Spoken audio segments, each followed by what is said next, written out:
میں اکیلا ہی چلا تھا جانب منزل مگر، میں اکیلا ہی چلا تھا جانب منزل مگر، لوگ آتے گئے اور کارواں بنتا گیا.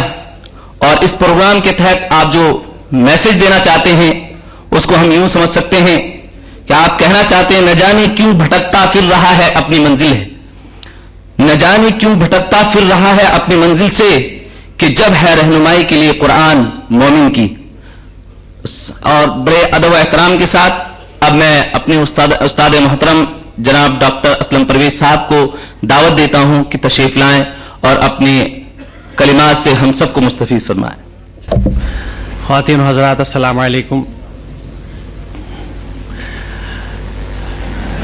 جو ایک مقصد بھی ہے اس کانفرنس کا، وہی میری آج کی گفتگو کا موضوع ہے کہ قرآن فہمی کی اہمیت، یہ قرآن کو ہم کیوں سمجھیں، قرآن کو سمجھنے کی ضرورت کیوں ہے. اس کے لیے میں سب سے پہلے ایک دفعہ پھر اعادہ کر دوں اس درخواست کا جو سب لوگوں سے کی گئی ہے کہ حضرائے کرم اپنے موبائل فونز سائلنٹ کر دیں یا آف کر دیں. قرآن فہمی کی اہمیت کا اندازہ دلانے کے لیے میں نے قرآن کریم ہی کی مدد لی ہے. اور سب سے پہلے آپ کے سامنے جو میں سلائڈ پیش کر رہا ہوں وہ سورہ قصص کی آیت کا ہے کہ ان الذی فرض علیک القرآن لردک الی معاد، کہ بے شک جس نے یہ قرآن تم پر فرض کیا ہے وہ تمہیں ایک بہترین انجام کو پہنچانے والا ہے. اس آیت کریمہ سے یہ بات واضح ہوتی ہے اور ثابت ہوتی ہے کہ قرآن ہم پر فرض ہے. اور جس وقت یہ بات میرے علم میں آئی اور اس آیت کریمہ کو میں نے دیکھا تو یہ ان چند واقعات میں سے ہے جس نے مجھے جھنجھوڑا، جس نے مجھے ہلایا کہ قرآن مجھ پہ فرض ہے اور مجھے یہی نہیں پتا کہ اس قرآن میں لکھا ہوا کیا ہے تو میں کس چیز پہ عمل کر رہا ہوں. کیا قرآن کی چند آیات اور احکامات پہ عمل کرنا مجھے پوری طرح مسلمان بناتا ہے؟ کیا قرآن اس بات کی اجازت دیتا ہے کہ ہم قرآن کے کچھ حصے پر عمل کریں اور کچھ حصے پہ عمل نہ کریں؟ اگر یہ جسارت نہیں تو کیا ہے؟ تو ایک بڑی اہم بات یہ ہے جس سے میری طرح، کیونکہ آپ یقین جانیں کہ جب تک میں نے خود قرآن کو سمجھ کے پڑھنا نہیں شروع کیا مجھے کسی نے یہ نہیں کہا. مجھے بچپن سے جو فرائض بتائے گئے تھے، مجھے نہیں پتا آپ میں سے کتنے لوگوں کے ساتھ یہ بیتی ہے، میرے کتنے نوجوان بچوں کے ساتھ یہ بیتتی ہے، یہ میرے ساتھ بیتی ہے کہ مجھے خود قرآن نے یہ بتایا، اس کا کرم تھا رب کریم کا، کہ قرآن فرض ہے. اور جب یہ فرض ہے تو اس فرض کی ادائیگی کس طرح اور کیوں کر ہم کر رہے ہیں. تو میں کہنا چاہوں گا کہ یہ میری یعنی سب سے کلیدی سلائیڈ ہے اور سب سے اہم پیغام ہے جو ہمیں ہر ایک تک پہنچانا ہے کہ قرآن ہم پر فرض ہے. جب ہم پہ نماز فرض ہے اور اس کو سیکھنے کا ہم اتنا اہتمام کرتے ہیں، یا دیگر فرائض کو سمجھنے کا، سیکھنے کا اور ادا کرنے کا اتنا اہتمام کرتے ہیں، تو یہ کیوں کر ہو گیا کہ قرآن جو فرض ہے اس کو سمجھنے اور اس کو عمل میں لانے کا اہتمام اتنا نہیں ہے جتنا ہونا چاہیے.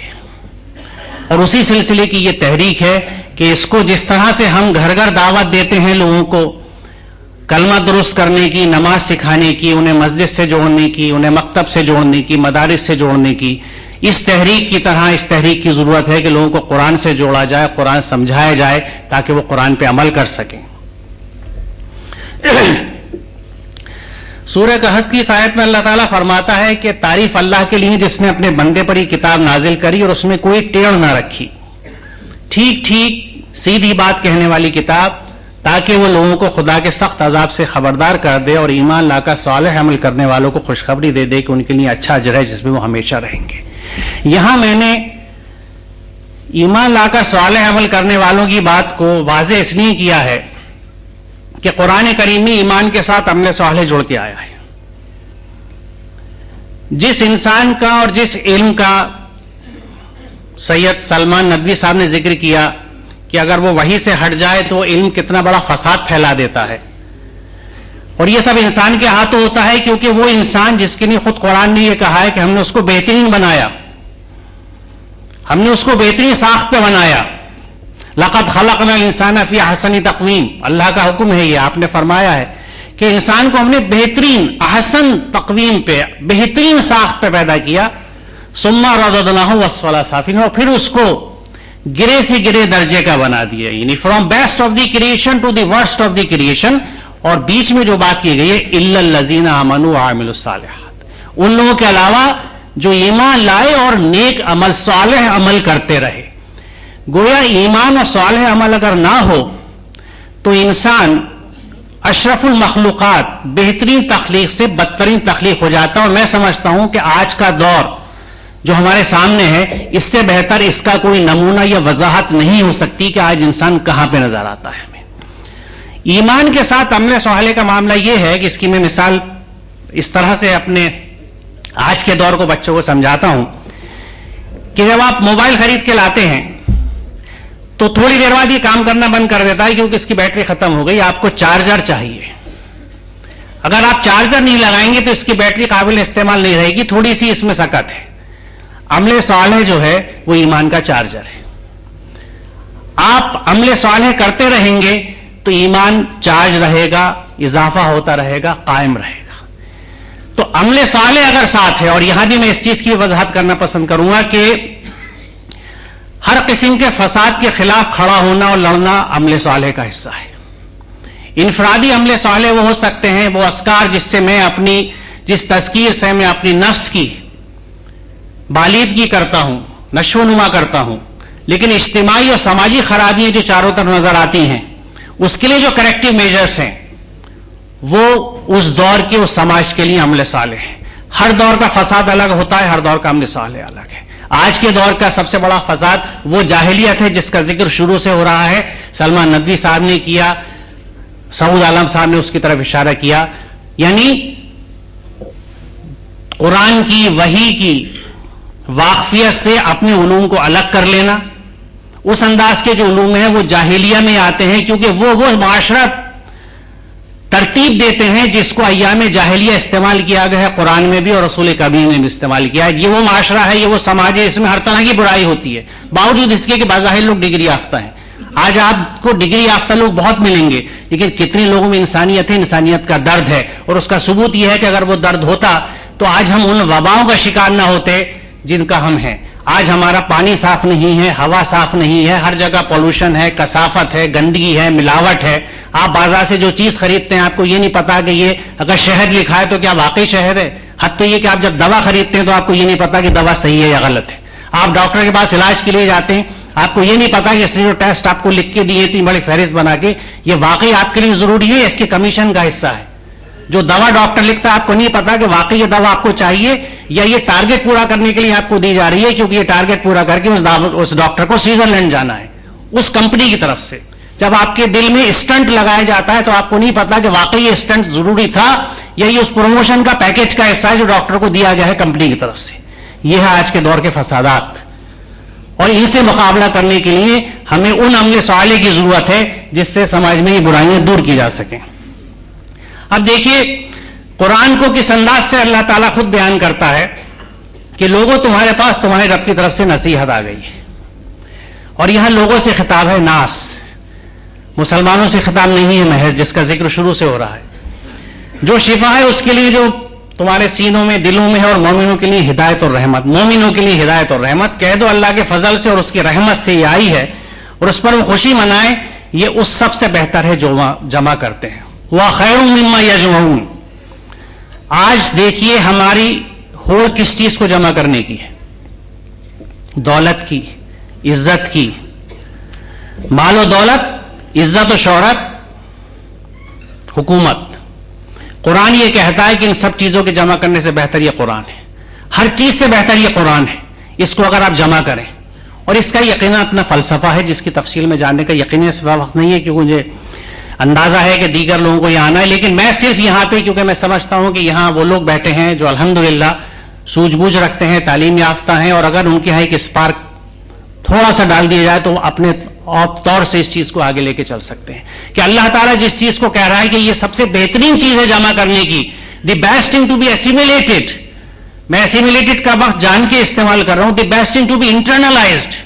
وہ چیز جس کو سب سے زیادہ ضرورت ہے ہماری فکر کا، ہماری روح کا، ہمارے کردار کا حصہ بننے کے لیے، جس کو سمونے کی سب سے زیادہ چاہ ہونی چاہیے، اس کے تئیں ہمارا کیا رویہ ہے کہ ہم اس کو سمجھ کے بھی نہیں پڑھتے.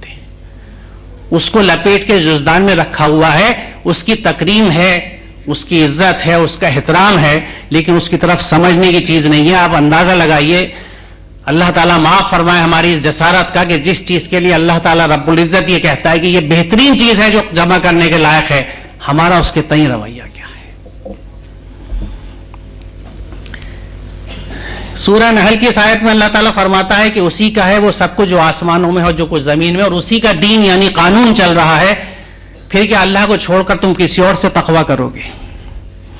پہلے کی تقاریر میں جس طرح ذکر آ چکا ہے کہ اس کائنات کی ہر چیز مسلم ہے، یعنی everything submits to the laws of Allah سبحانہ تعالیٰ.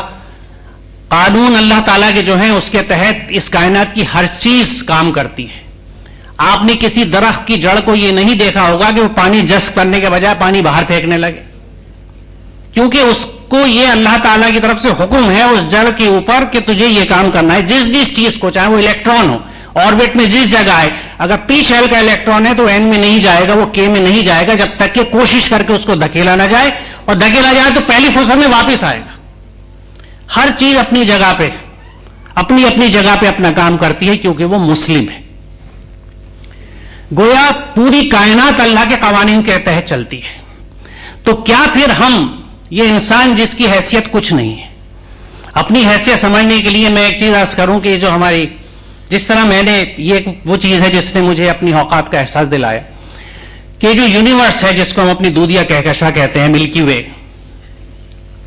اس کی اگر آپ تصویر دیکھیں اور پیمائش دیکھیں تو اس کے ایک بازو سے دوسرے بازو کی طرف جانے میں اگر روشنی کی رفتار سے سفر کیا جائے تو 1,00,000 سال کا وقت لگتا ہے. روشنی کی رفتار جو 1,86,000 میل ایک سیکنڈ میں ہے، اس رفتار سے چلیں تو صرف اپنی کہکشاں میں، گیلیکسی میں آپ 1,00,000 سال بعد، 1,00,000 سال کے سفر کے بعد پہنچیں گے.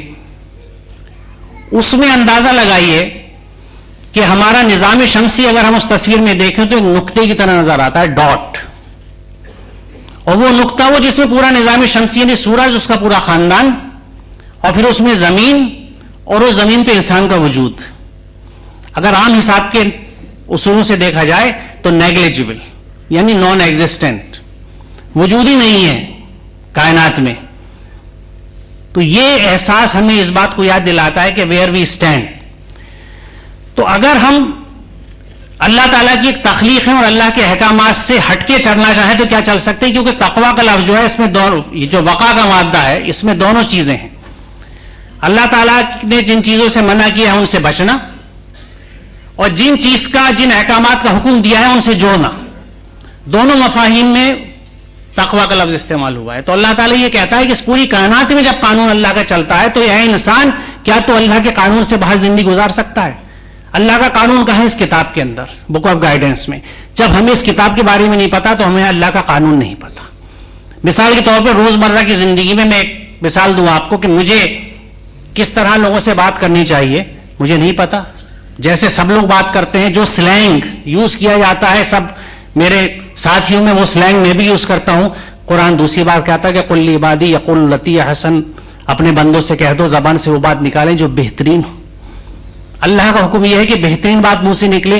اب آپ تصور کیجئے، میں بھی نہیں گلی محلہ کا ہوں، کہ ہمارے نوجوان کس انداز میں ایک دوسرے سے گفتگو کرتے ہیں. کیا وہ بہترین گفتگو ہے؟ کیا وہ انداز تخاطب بہترین انداز تخاطب ہے؟ اگر نہیں ہے تو یہ ہمیں احساس نہیں ہے کہ ہر لمحے جب ہم یہ باتیں منہ سے نکال رہے ہیں تو اللہ کے احکامات سے ہٹ رہے ہیں، ایک گناہ کر رہے ہیں، اپنی کردار کشی کر رہے ہیں، اپنے اندر سے اپنی سائیکی برباد کر رہے ہیں، اپنی شخصیت کو مجروح کر رہے ہیں. تو جب پوری کائنات میں اللہ کا قانون چلتا ہے تو ہم اس سے ہٹ کے کیسے چلیں؟ اس میں ایک چیز اور ہے، اللہ تعالیٰ نے ہر چیز کو اس کی فطرت پہ پیدا کیا ہے. اس کی وضاحت سورہ روم میں بھی ہے. سائنٹیفکلی دیکھیں تو ہم ایک بائی پوڈل اینیمل ہیں، 2 پیروں پہ چلنے والے، اور ہم اس طرح کھڑے ہوتے ہیں، عمودی پوزیشن ہے تو ہم ٹھیک ہیں. لیکن یہی پوزیشن ہم سر کے بل پہ بھی تو رہ سکتے ہیں. اگر میں سر کے بل کھڑا ہو جاؤں تو بھی میں ورٹیکل پوسچر میں ہوں، عمودی پوزیشن میں ہوں، لیکن میں بے چین ہو جاؤں گا. کیوں؟ کیونکہ میں اس قانون سے ہٹ گیا جس پہ میرے جسم کو بنایا گیا تھا. تو اس روح کو، دل و دماغ کو بھی کسی قانون سے بنایا گیا ہے. جب یہ اللہ کے قانون سے ہٹتا ہے تو اندر ایک بے چینی پیدا ہوتی ہے. یہ وہ بے چینی ہے جو آج کے سماج کی بے چینی ہے، فرسٹریشن، غصہ، نفسانی خواہشات کا جوش، اور اندر کا جانور اٹھا ہوا باہر. جب ہم اللہ کے قوانین میں آ جاتے ہیں تو ہم پوری فطرت سے ہم آہنگ ہو جاتے ہیں، جس کو میں کہتا ہوں کہ we are in sync with nature. ہم قدرت کے ساتھ بہتے ہیں، بالکل اسی طرح جس طرح دھارے کے ساتھ بہنا.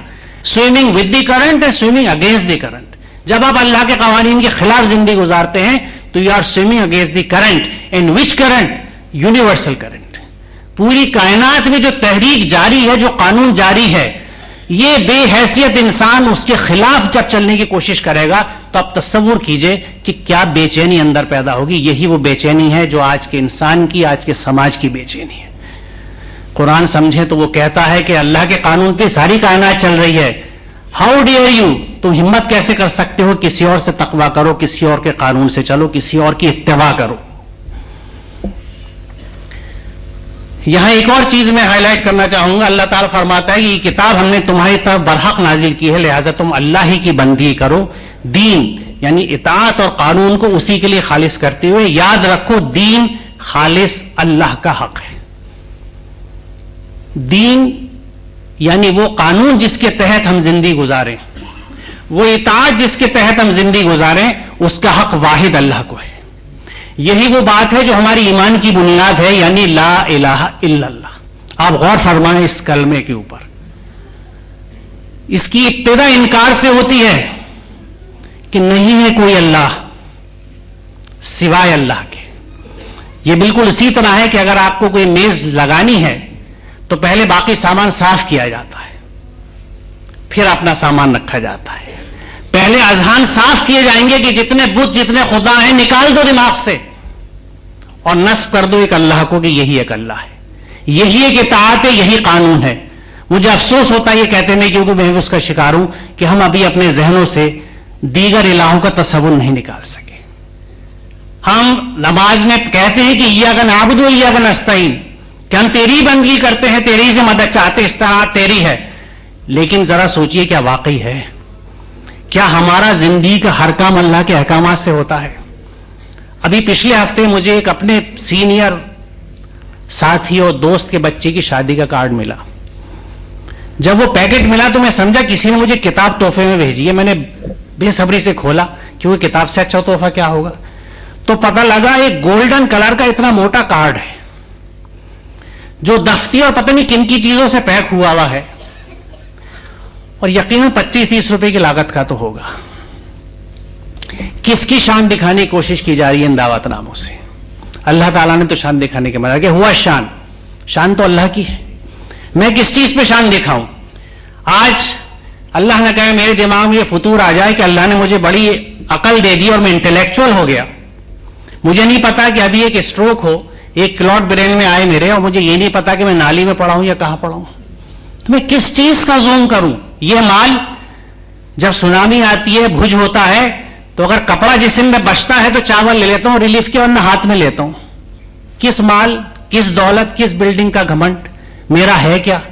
میں یہاں کھڑا ہوں، کچھ بول پا رہا ہوں، جو وہ مجھے عطا کر رہا ہے اس کا کرم ہے کہ میری زبان چل رہی ہے. میں صحیح سالم کھڑا ہوں، میرے پاس میرا کیا ہے؟ کچھ نہیں ہے. کس بات کا زوم ہے؟ کس چیز کی چیز ہے؟ تو دین و اطاعت محض اللہ کی ہے، اللہ کے احکامات کی ہے. اب یہاں پہ جب ہم یہ سب ہوتا کیوں ہے؟ سماجی دباؤ، شادی دھوم دھام سے ہونی چاہیے، لوگوں کو دیکھیے کہ ہاں بھائی اسلم پرویز کی بیٹی کی شادی ہوئی ہے، واہ بھائی واہ، ہاں بھائی ہاں اسلم صاحب، واہ بھائی واہ. کیا ہے یہ؟ کیا میں اس کا مستحق ہوں؟ اللہ نے تو منع کیا اس چیز کے لیے. یہ اس تکبر کا حصہ ہے جو ہمارے دلوں میں بیٹھا ہوا ہے، نہیں صاف ہو پا رہا. جبکہ ہم شاید اس چیز کو بھول جاتے ہیں کہ تکبر وہ چیز ہے جس نے اللہ کے ایک مقرب کو لعین بنا دیا. وہ ابلیس بنا کیونکہ گھمنڈ کر بیٹھا. آج میں کا تصور اتنا ہے ہمارے ہاں کہ گھر گھر جھگڑے میں کے ہیں کہ میری بات کیوں نہیں سنی گئی، میری تقریم کیوں نہیں ہوئی، مجھے کارڈ کیوں نہیں آیا ڈھنگ سے، میرا نام کیوں نہیں القاب کے ساتھ لکھا گیا، وغیرہ وغیرہ. تو یہ میں کیا ہے؟ اور آپ تصور کریں کہ نماز تو بہت آگے کی چیز ہے. اذان کا پہلا لفظ اللہ اکبر، اللہ سب سے بڑا ہے. اگر میں دل سے کہتا ہوں اللہ سب سے بڑا ہے تو اس میں یہ چیز چھپی ہوئی ہے کہ میں سب سے چھوٹا ہوں. اللہ کی کبریائی کا اقرار اپنی حقارت اور بے بساطی کے اعتراف کے بنا نامکمل ہے. I just don't exist. میرا وجود کچھ نہیں ہے سوائے اس کرم کے جو اللہ تعالیٰ نے اس جسم و جاں اور اس ذہن کی شکل میں کسی کام کے لیے متعین کر دیا ہے، اور کچھ نہیں ہے. تو this self should not exist. میں نہیں ہونی چاہیے. میں ہوتی ہے تو پھر خود پسندی ہوتی ہے، جو آج کے سماج کا، آج کے دور کا وتیرہ ہے کہ ہر کوئی اپنے لیے سوچتا ہے، اپنے خاندان کے لیے سوچتا ہے. ایک بھائی کی کمائی اس کی بیگم صاحبہ بھائی کے ساتھ شیئر نہیں کرنے دیتی کہ یہ تو تم نے کمایا ہے، بھائی کیوں وہ دے تو نکم میں کام نہیں کرتے تو تم کیوں دو گے. سننے چاروں طرف سنتا ہوں گھروں میں سے اس طرح کی باتیں. یہ کیا چیز ہے؟ اس شخص سے بڑھ کر کون گمراہ ہوگا جو اللہ کی ہدایت کے بغیر بس اپنی خواہشات کی پیروی کرے. اللہ ایسے ظالموں کو ہرگز ہدایت نہیں بخشتا. یہاں اتباع کا دوسرا پہلو آیا ہے جو سب سے اہم ہے کہ اگر ہم اتباع اللہ کے احکامات کی نہیں کرتے تو کس کی کرتے؟ ہمارے ہاں اتباع اپنی خواہشات کی ہے، سماج کی ہے، گرد و پیش کی ہے، ماحول کی ہے. اور اگر آپ مجھے اجازت دیں یہ جسارت کرنے کی تو میں یہ کہوں گا کہ آج کے دور میں خاص طور سے ہماری نئی نسلوں کی اتباع ٹیلی ویژن کی ہے. کیا فیشن چل رہا ہے، کیا ڈریسنگ اپ ہے، کیا سلینگ ہے، کیا اسٹائل ہے، کیسے ملا جاتا ہے. آج ہماری بچیاں اسی ٹیلی ویژن کی وجہ سے بے جھپاک ہو کے بچوں سے بھی ہاتھ ملاتی ہیں، نوجوانوں سے بھی ہاتھ ملاتی ہیں. محرم نہ محرم کا تصور ختم ہوتا چلا جا رہا ہے کیونکہ رائج ہے، چلن میں آ چکی ہے چیزیں. جو چاروں طرف دیکھتے ہیں وہی کر رہے ہیں، بچے بھی کر رہے ہیں، والدین بھی کر رہے ہیں، ہم سب کر رہے ہیں. تو اتباع کسی اور کی اور نام زبان پہ اللہ کا، زبان پہ لا الہ الا اللہ، اور پتنی سماج کے اللہ کی بھی اتباع ہے، خاندان کے اللہ کی بھی اتباع ہے، فیشن کے اللہ کی بھی اتباع ہے. تو یہی وہ اللہ ہے جن کے لیے میں عرض کر رہا تھا کہ پتہ نہیں یہ ذہن سے کب صاف ہوں گے اور اللہ کا وجود قائم ہوگا کہ جو اللہ ہے، مجھے اگر میں کہتا ہوں میں مسلم ہوں اور اس کا مسلم ہوں تو مجھے اسی کے قوانین کے تحت زندگی گزارنی ہے، بھلے ہی اس کے لیے کتنا ہی مجھے دل مارنا پڑے. کیونکہ یہ چیز آزمائش یہی ہے کہ جو اب جانور اٹھتا ہے، جو خواہش اٹھتی ہے، کیا میں اس کو روک پاتا ہوں؟ اسی کو علامہ اقبال نے کہا ہے کہ بڑے موذی کو مارا نفس امارہ کو گر مارا، بڑے موذی کو مارا نفس امارہ کو گر مارا، نہنگو ازدہا و شیر نر مارا تو کیا مارا. میری آج کی نئی نوجوان نسل جو ایک اور بدقسمتی کا شکار ہے جس کی وجہ میں ہوں، یعنی میرے جیسے تمام والدین، کہ وہ اردو نہیں جانتے. تو ان کو میں سمجھا دوں کہ شعر میں اگر وہ واقف ہوں کہ علامہ اقبال کون تھے. میں طنزیہ اس بات کو کہہ رہا ہوں کیونکہ یہ طنز میں اپنے اوپر کر رہا ہوں ایز اے پیرنٹ. کیونکہ ایز اے پیرنٹ میں اپنے بچوں کو اگر اردو اور اپنی تہذیب نہیں سکھا سکتا تو یہی سب کچھ ہوتا ہے. تو اس اقبال نے اس شعر میں یہ کہا ہے کہ دیکھیں قرآن کریم میں نفس امارہ، نفس امارہ، نفس لوامہ وہ ہے جو بھلائی کی طرف لے کے آتا ہے، اور نفس امارہ وہ نفس ہے جو برائی کی طرف لے کے جاتا ہے.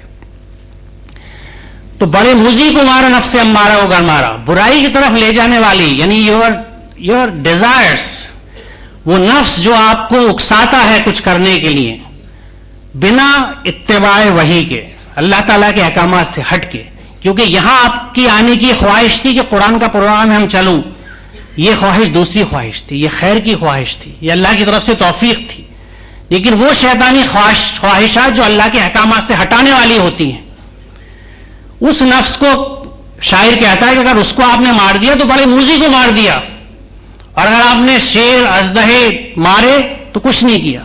یعنی اگر آپ کے ڈرائنگ روم میں جو پہلے چلن تھا، میں نے دیکھے ایسے گھر علی گڑھ میں جب گیا تھا تعلیم کے لیے تو کچھ حویلیوں میں جانا ہوا جہاں بارہ سنگے کا سر لگا ہوا ہے، چیتے کا سر لگا ہوا ہے، شیر کا سر لگا ہوا ہے. اب میں یہ نہیں کہوں گا کہ جنہوں نے اس کو مارا تھا ان کی نفس کی کیا کیفیت تھی، وہ سماج کا حصہ تھے، ہماری طرح تھے. تو بڑے موذی کو مارا نفس امارہ کو مارا، تو یہی نفس ہے جس کی خواہشات. کیونکہ دیکھیے اتباع یا تو وحی کی ہوتی ہے یا ہوا کی ہوتی ہے. either you follow the divine guidance or your own desires, lowly desires I would say. خواہشات کی اتباع کرنے والوں کے لیے اللہ تعالیٰ کہتا ہے کہ یہ ظالم ہیں اور ان کو ہدایت نہیں مل سکتی جب تک کہ یہ واپس نہیں آتے، اس کیفیت سے باہر نہیں آئیں گے، اور ان کو ظالم کہا گیا ہے. یعنی یہ دیکھیے کسی بھی چیز کا اس مقصد میں استعمال نہ ہو جس کے لیے وہ دی گئی ہے تو وہ بھی ظلم کہلاتی ہے. تو اپنی صلاحیتوں کو اگر آپ وہاں استعمال نہیں کر رہے جہاں کے لیے وہ دی گئی ہیں تو یہ بھی ایک ظلم ہے، اسی لیے اس کو ظلم کہا گیا ہے۔ اب اور فرمائے اس آیت کریمہ پر، لوگوں جو کچھ تمہارے رب کی طرف سے تم پر نازل کیا گیا اس کی پیروی کرو، اتبعوا ما انزل علیکم من ربکم۔ بات یہ مکمل ہو جاتی تھی کہ جو تمہارے رب کی طرف سے نازل کیا گیا ہے اس کی اتباع کرو، لیکن مزید ایمفیسائز کیا گیا کہ ولا تتبعوا من دون اولیاء، کسی اور اولیاء کا، کسی سرپرست کا، کسی اور نظام کا، کسی اور قانون کا، کسی اور دوست کا، کسی اور سماجی انداز کا اتباع مت کرو۔ گویا یہ بھی اللہ تعالیٰ کا حکم ہے، it is binding on us, it is mandatory کہ ہمیں صرف اور صرف اللہ تعالیٰ کے نازل کردہ قانون کا اتباع کرنا ہے، یعنی قرآن کا اتباع کرنا ہے۔ اب یہ سب چیزیں ایمفیسائز کر رہی ہیں، اس بات کو سمجھا رہی ہیں، قرآن کا اتباع کرنا ہے، قرآن کے احکامات کا اتباع کرنا ہے، لیکن مجھے اگر یہی نہیں پتا کہ قرآن میں کیا لکھا ہوا ہے تو میں اتباع کیوں کروں گا؟ تو نتیجہ کیا ہوتا ہے کہ ہم دوسری چیزوں کا اتباع کرنے شروع کر دیتے ہیں جو ہمارے سامنے چاروں طرف پھیلی ہوئی ہیں، کیونکہ قرآن کے بارے میں واقف ہی نہیں ہوں، اس کو تو لپیٹ کے رکھ دیا گیا ہے، پڑھتا ہوں تو سمجھتا نہیں ہوں۔ وہ اپنی طرف آنے کا راستہ اسی کو دکھاتا ہے جو اس کی طرف رجوع کرے۔ جو لوگ ایمان لائے ان کے دلوں کو اللہ کے ذکر سے اطمینان نصیب ہوتا ہے۔ یاد رکھو اللہ کے ذکر سے ہی دلوں کو اطمینان ہوتا ہے۔ یہاں بڑی اہم بات نوٹ کرنے کی یہ ہے کہ جب تک ہم رجوع نہیں کریں گے اللہ کی تعالیٰ سے مدد نہیں آتی، کیونکہ یہی رجوع ہے جو بندگی کی شان بھی ہے اور آزمائش کا سب سے بڑا نقطہ بھی ہے، کیونکہ جیسے میں نے عرض کیا کہ کائنات کی ہر چیز مسلم ہے کیونکہ اس کو نفس نہیں دیا گیا، اس کو خواہشات نہیں دی گئی۔ انسان کو نفس اور خواہشات دی گئی، اس کے پاس چوائس ہے کہ ادھر جائے یا ادھر جائے، خواہشات کا اتباع کرے یا اللہ تعالیٰ کے احکامات کا اتباع کرے۔ تو ایسے میں جب آپ اللہ تعالیٰ کے احکامات کی طرف رجوع کرتے ہیں تو گویا آپ بندگی کی طرف لوٹتے ہیں، وہاں پہ پھر اللہ تعالیٰ ہاتھ تھامتا ہے اور ہدایت دیتا ہے۔ اور اس بات کی 2 دفعہ تاکید کی گئی ہے کہ اللہ کے ذکر سے ہی دلوں کو اطمینان ہوتا ہے۔ میں اپنے خاندان کے قریبی نوجوان کی کیفیت آپ کو بتاؤں کہ وہ اپنے مختلف جو آج کے زندگی کے پریشرز ہوتے ہیں اس میں جیتا تھا، ایگزامز کے پریشر تھے، سماج کے پریشرز تھے، تو اس پریشرز کو ہلکا کرنے کے لیے اس نے میوزک کا سہارا لیا، گانے سنتا تھا، اس سے چین نہیں پڑا تو بہت تیز آواز میں سننے لگا، لاؤڈ میوزک، اس کی بے چینی قابو نہیں۔ میں چشمدید بات بتا رہا ہوں اپنی، آپ لوگوں نے ایسے واقعات دیکھے ہوں گے، ہو سکتا ہے آپ کے ساتھ بھی بیتا ہو۔ لیکن جب وہ اللہ کے کلام کی طرف لوٹا اور اس کو ترجمے سے پڑھ کے سمجھنا شروع کیا تو اس جیسے جھاگ بیٹھ جاتا ہے ایسی اس کی بے اطمینانی بیٹھتی چلی گئی۔ آج ایک مطمئن نوجوان ہے جو اسلامی حلقوں سے جڑا ہوا ہے اور دین کے راستے میں کوشش کر رہا ہے۔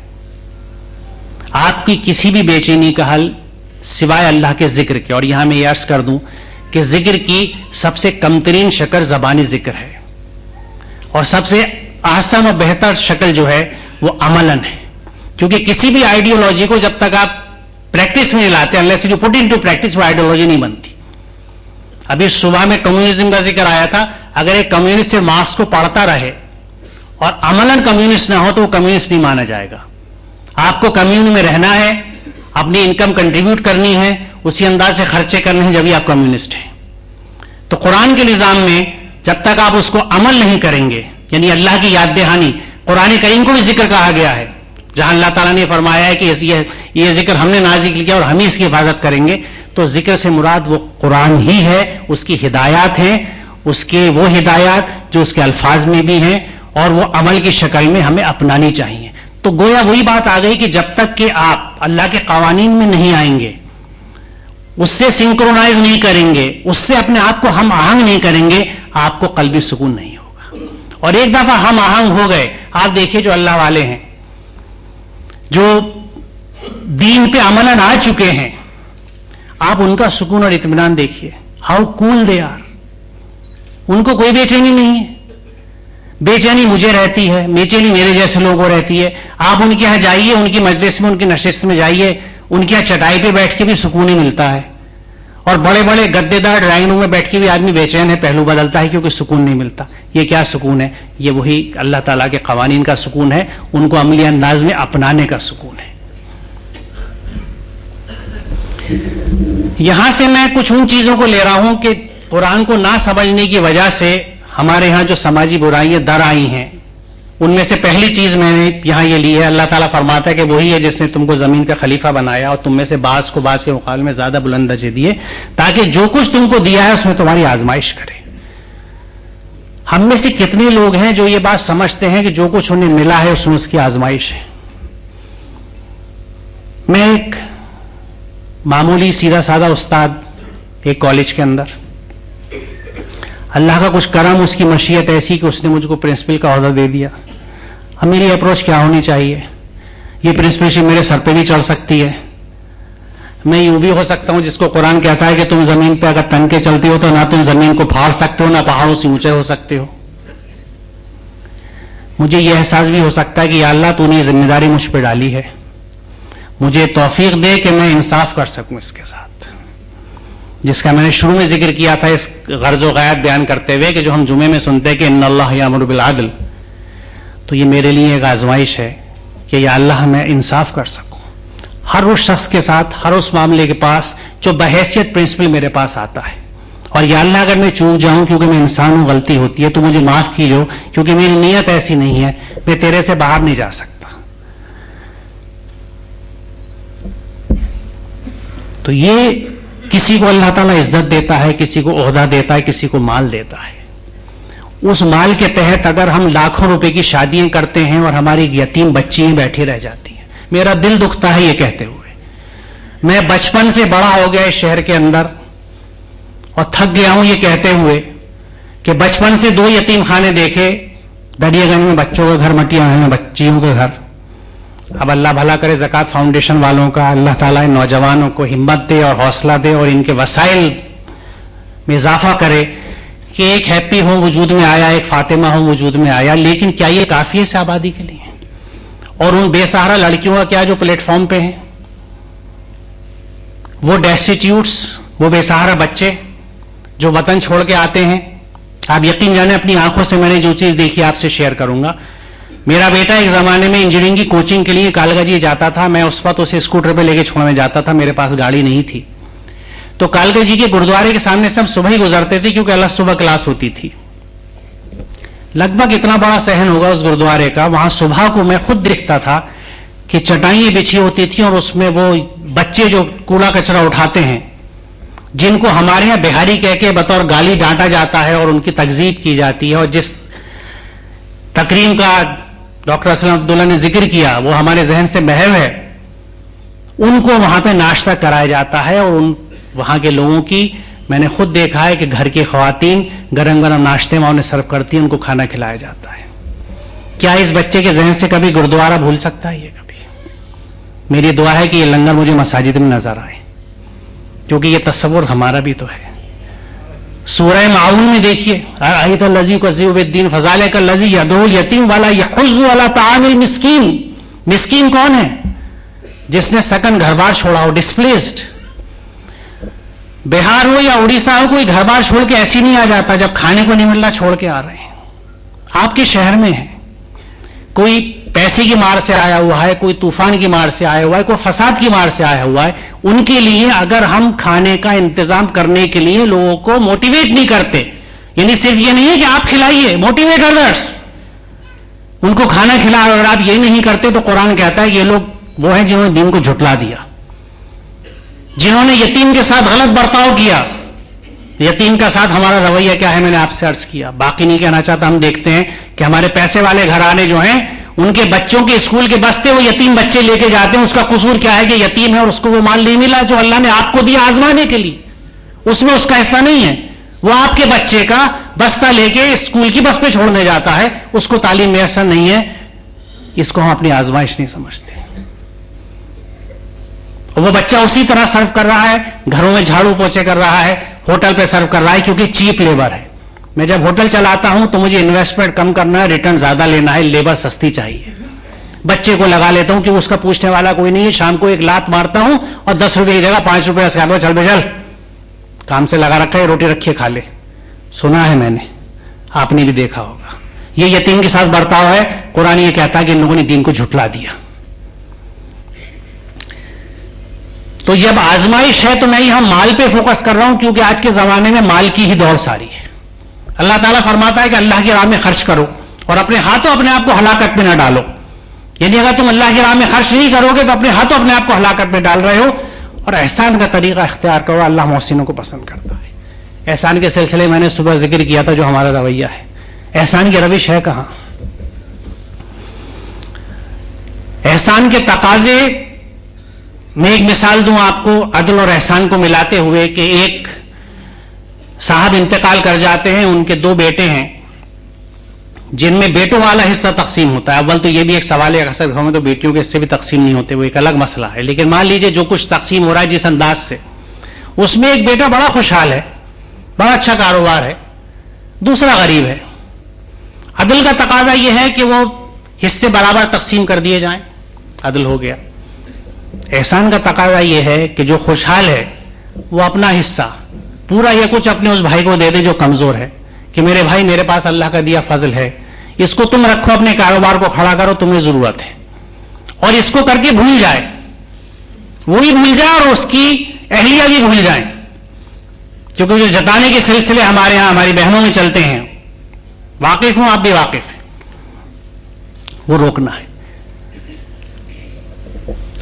تو اگر ہم، اللہ تعالیٰ فرماتا ہے کہ اپنے، اور اس کی تو دیکھیے میں نے چونکہ وقت کی کمی کی وجہ سے میں آپ سے صرف کہوں گا کہ سورہ ہومس پڑھ لیجئے. اللہ تعالیٰ کیا کہتا ہے؟ ویل کی گواہی ان لوگوں کے لیے جو مال کو جمع کرنے، لذی جمع مالا وعددہ یحسبن مالہ اخلدا، جو مال کو جمع کر کے رکھتے ہیں اور یہ سوچتے ہیں کہ آگے قائم رہے گا. اسلام کی فلسفی خرچ کرنے پہ ہے، اور یہ جو لوگ معاشیات کے وہ سمجھتے ہیں کہ یہ زبردست اصول ہے کہ آپ خرچ کریں، یعنی سرکولیٹ دی منی. سرکولیشن پہ بلیو کرتا ہے اسلام، جمع کرنے پہ روکنے پہ بلیو نہیں کرتا. رشتہ دار کو اس کا حق دو اور مسکین و مسافر کو اس کا حق. فضول خرچی نہ کرو. اس آیت کو یاد رکھیے اور ہم مستمید اپنا انداز زندگی دیکھیں. فضول خرچ کرنے والے شیطان کے بھائی ہیں اور شیطان رب کا ناشکرا ہے. کیونکہ اللہ تعالیٰ نے اگر فضل سے نوازا ہے تو اس کا عملاً شکر یہ ہے کہ وہ مال اس لیے خرچ کیا جائے جس لیے دیا گیا ہے، کیونکہ اس نے کہا ہے کہ ہم دیتے ہیں، آزماتے ہیں دے کے. تو عملاً شکر یہ ہے کہ جس چیز کو جس لیے دیا گیا ہے اس لیے خرچ کیا جائے. اگر نہیں کیا جاتا تو وہ کفر ہو جاتا ہے، کیونکہ ناشکرا، شکر اور کفر ایک دوسرے کی ضد ہے. اگر شکر نہیں ہے تو کفر ہوگا. تو ورچولی ہم بھلے ہی اپنی عمارت کو بنا کے ھذا من فضل ربی لکھ کے لگا لیں، لیکن وہ کفر ہے، وہ شکر کا جذبہ نہیں ہے، وہ شکر کا انداز نہیں ہے. شکر کا انداز جب ہے کہ ہم اپنے مال کو اس طرح خرچ کریں جس طرح حکم دیا جاتا ہے. جس طرح ہر جمعے کو ہم سنتے ہیں کہ اعطاء ذی القربیٰ، کون کس پاس والے کو دیتا ہے؟ وہی کا وہی ہے، ہاتھ جیبوں میں ہے، وہی انداز چلتے ہیں، سن رہے ہیں. گویا زبان پہ ہے کلمہ لا الہ الا اللہ، لیکن خواہشات اور حساب کتاب سے زندگی گزر رہی ہے. فیوچر انویسٹمنٹس، بچے کے لیے پلاٹ لے کے ڈالا ہے، زمین لے کے ڈالی ہے بچی کی شادی ہونے کے لیے. آڑے وقت کے لیے کاروبار میں اگر ہلکا رہا تو یہ آڑے وقت میں پلاٹ کام آئے گا میرا، بیچ کے لگا لوں گا. یہ سوچنا ہم بھول جاتے ہیں کہ آڑے وقت پہ اللہ کام آتا ہے یا یہ زمین اور یہ مال کام آئے گا جو بچا رہے ہیں. کھلا میں کچھ نہیں کہنا چاہتا ہوں یہ کیا ہے، لیکن رونگٹے کھڑے کر دینے والی حالت ہے. Investment for future, banking, we bank upon Allah. ہم تو صرف اللہ پہ بھروسہ کرتے ہیں. وہ قرآن میں کہتا ہے کہ شیطان تمہیں مفلسی سے ڈراتا ہے اور اللہ اپنے فضل کا یقین دلاتا ہے. دیکھیے تضاد، کیونکہ شیطان سلطان نہیں ہے، وہ آپ کو مفلس نہیں بنا سکتا، وہ صرف ڈراتا ہے کہ دیکھ آج تو 10,000 ملے کاروبار میں، کل کو مندہ ہو گیا، ایف ڈی کرا. سوچ ہی نہیں دیتا کہ یہ آس پاس جو زیادہ مستحق لوگ ہیں، کچھ اور ہیں میرے سے زیادہ، کچھ ان کو دے دوں. وہ فوراً ایف ڈی کی طرف بھگاتا ہے کہ پتہ نہیں کل کو حال تنگ ہو جائے. شیطان مفلسی سے ڈراتا ہے، اللہ اپنے فضل کا یقین دلاتا ہے.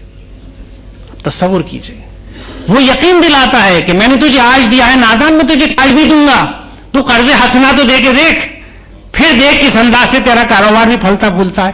میں نے دینے والوں کو پنپتے دیکھا ہے، خدا گواہ ہے، یہاں بھی ایسے لوگ موجود ہیں. میں دیکھتا ہوں کہ پنپ رہے ہیں کیونکہ دے رہے ہیں.